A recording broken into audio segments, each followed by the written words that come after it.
Et le président du pays, Édouard Fritch, est parmi nous ce soir et notre invité de ce journal. Monsieur le président Yaorana. Bonsoir Sophie et bonsoir à tous. Alors, il a beaucoup été question du couvre-feu. Ce matin, vous dites qu'une majorité de la population, les Tavana, la police, veulent maintenir ce couvre-feu, mais c'est quand même une privation de la liberté de circuler pour d'autres, alors que la pandémie ne le justifie plus. Qu'est-ce que vous répondez ce soir? Dire que la pandémie ne le justifie plus, je crois que c'est un petit peu anticiper les choses parce qu'effectivement, l'état sanitaire du pays s'est stabilisé, on va beaucoup mieux. Mais rappelez-vous de ce qui s'est passé l'année dernière, au mois de juin, tout allait très bien et au mois de juillet, il y a eu une flambée. Alors, ce couvre-feu, en fait, nous permet aujourd'hui, et compte tenu de l'état sanitaire, et de l'état d'urgence, de lutter contre les rassemblements festifs. Parce que c'est vraiment un réel danger lorsque les gens ont commencé à boire, vous savez ce qui se passe. Donc, nous décidons de le maintenir aujourd'hui. Je n'ai pas fait de demande spécialement à ce niveau-là lors du passage du ministre Le Cornu chez nous. Mais par contre, nous attendons bien sûr les décisions qui seront prises au niveau de l'État. C'est la raison pour laquelle le haut-commissaire, effectivement, pense qu'au mois de juillet prochain, un aménagement sérieux sera fait au niveau du couvre-feu. Pour le moment, nous le maintenons. Alors, vous avez donné également une autre information majeure ce matin, c'est que le pays pourrait être ruiné si les aides venaient à se poursuivre après le mois d'août. Est-ce que cela veut dire que, quoi qu'il arrive, les aides cesseront en septembre? Alors, bien sûr, c'est le résultat, en tous les cas, que nous pouvons attendre pour le pays. J'ai insisté auprès du ministre Le Cornu que nous puissions reprendre l'activité le plus rapidement possible. Effectivement, rappelez-vous, il était sur un taux d'immunité qui était assez élevé, mais il a bien compris, je crois, que si le pays continue à soutenir les salariés, à soutenir les entreprises comme nous le faisons aujourd'hui, et je vous rappelle que ça nous coûte à peu près 1 milliard par mois, nous ne pourrons pas tenir d'ici le mois de septembre, voire même à la fin de l'année, comme il est prévu au niveau de la métropole, puisque les soutiens vont continuer. Nous-mêmes, donc nous allons pouvoir, à partir du 9 septembre, recevoir les vaccinés, parce que c'est le grand changement, les vaccinés qui viendront chez nous, qui seront libres de circuler. Cela permettra effectivement de donner de l'activité une reprise de l'activité économique. Et les mesures qui sont actuellement prises seront prises jusqu'au mois de juin. Nous continuerons à soutenir, mais à partir du mois de juin, bien sûr que nous réviserons totalement notre position. J'encourage les hôteliers, comme j'encourage le personnel hôtelier, à reprendre le travail, bien sûr, et c'est ce qui se produit aujourd'hui. Je crois que pratiquement tous les hôtels ont réouvert leurs portes. Alors le tourisme va reprendre évidemment, avec un gros bémol tout de même, les enfants non vaccinés par définition ne pourront pas échapper à la quarantaine, donc les familles ne viendront pas. Comment fait-on pour faire repartir le tourisme dans ces conditions? Il y a effectivement un tourisme familial important, et surtout venant de l'Hexagone, de métropole. Mais aujourd'hui, il y a tellement de doutes autour des enfants, puisque nous-mêmes, nous sommes victimes.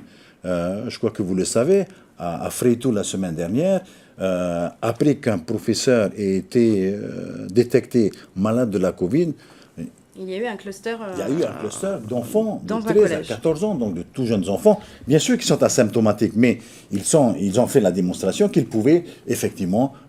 Donc pour faire repartir le tourisme, c'est tout de même un gros bémol. Oui, ce sera un gros bémol. Les enfants pourront venir naturellement, mais effectivement, l'obligation, c'est de se confiner pendant une semaine avec les parents. Alors justement, les Polynésiens qui veulent voyager en famille lorsqu'ils rentreront, est-ce que cela veut dire qu'ils devront se mettre en quarantaine avec leurs enfants, adultes vaccinés et enfants? Cette règle est valable pour tout le monde. Tout simplement. Alors, on va parler d'un autre sujet, Édouard Fritch. Les employés en grève de chez Sabena Technique vous ont envoyé un courrier qui est resté sans réponse. Ils se battent depuis plus de 15 jours pour tenter de garder leur emploi. On sait que c'est à l'État de réagir, mais vous êtes président du pays. Quand est-ce que vous allez prendre leur situation en compte? Je suis intervenu auprès du ministre des Outre-mer lorsqu'il est venu ici à Tahiti, donc il les a rencontrés, et il leur a parlé, il m'a transmis effectivement sa feuille de route pour essayer de trouver une solution pour ce personnel, mais c'est vrai qu'à ce jour, au moment où nous parlons, moi-même, je n'ai aucune information. C'est un dossier, effectivement, qui touche l'État et les armées, mais c'est vrai aussi que ce personnel est un personnel polynésien. C'est ça, c'est la réponse qu'on a depuis plus de 15 jours. Ils ont le sentiment de ne pas être entendus.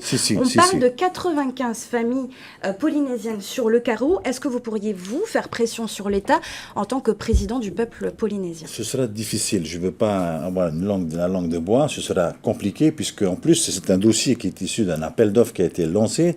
Donc, il y a effectivement derrière un problème de concurrence qui a été respecté.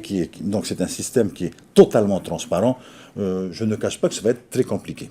Vous ne pouvez rien faire pour ces familles polynésiennes j'ai pas de marge de manœuvre. J'ai pas de marge de manœuvre, mais je veux qu'ils sachent que nous sommes naturellement, avec la ministre du Travail, Nicole Boutot, qui suit ce dossier, nous sommes très préoccupés par la situation de ces familles. Dernière question, Édouard Fritch, sur un autre sujet encore une fois. On ne connaît pas encore la date de la table ronde du nucléaire qui devrait avoir lieu d'ici 3 semaines à Paris. Est-ce que vous y avez convié l'opposition? Oui. Mais bien sûr, j'ai convié les présidents de groupe de l'opposition à participer à cette table ronde. Comme vous le savez, ils ont décliné l'invitation que je leur ai fait parvenir. Mais bon, nous continuons à travailler. Je vais y associer les maires concernés, Piré, Aroué, et puis et certains maires des Tuamotu.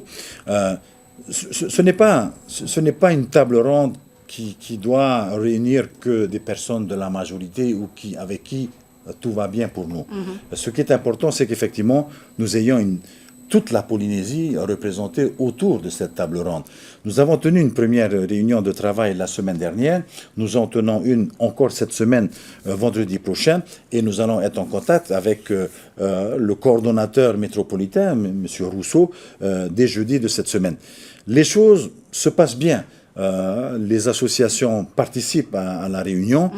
Bien sûr que mon vœu le plus cher, c'est que tout le monde y soit autour de cette table, parce que je crois que nous avons là une chance historique de pouvoir nous adresser au plus haut niveau de l'État. Et j'en avais parlé au président de la République. Il faut que... Il sera présent. Oui, il sera présent, et je crois que c'est lui-même qui va conclure notre table ronde, mais il faudrait que l'on profite du fait que ça se passe en métropole pour que les interlocuteurs soient les plus variés possibles et les plus concernés possibles. Je pense en particulier aux responsables du CEA, ceux qui ont commandé le CEP ici. Je crois que c'est l'occasion pour nous, en tous les cas, d'en savoir beaucoup plus sur ce qui s'est passé en Polynésie. Et puis, il y a un deuxième volet intéressant malgré tout, et c'est celui du devenir de la Polynésie française.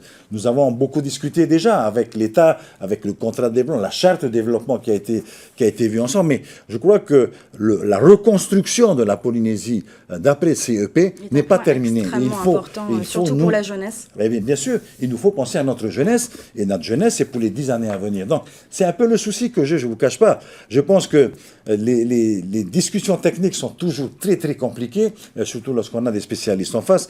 Mais ce qui est certain, c'est que pour reconstruire ce pays, nous aurons encore besoin du soutien de l'État. Pas de date exacte alors pour cette table ronde à Paris. En tous les cas, dès que nous aurons cette date, vous serez informés. Merci beaucoup, Édouard Fritch, d'avoir été présent ce soir sur le plateau de TNTV. Merci.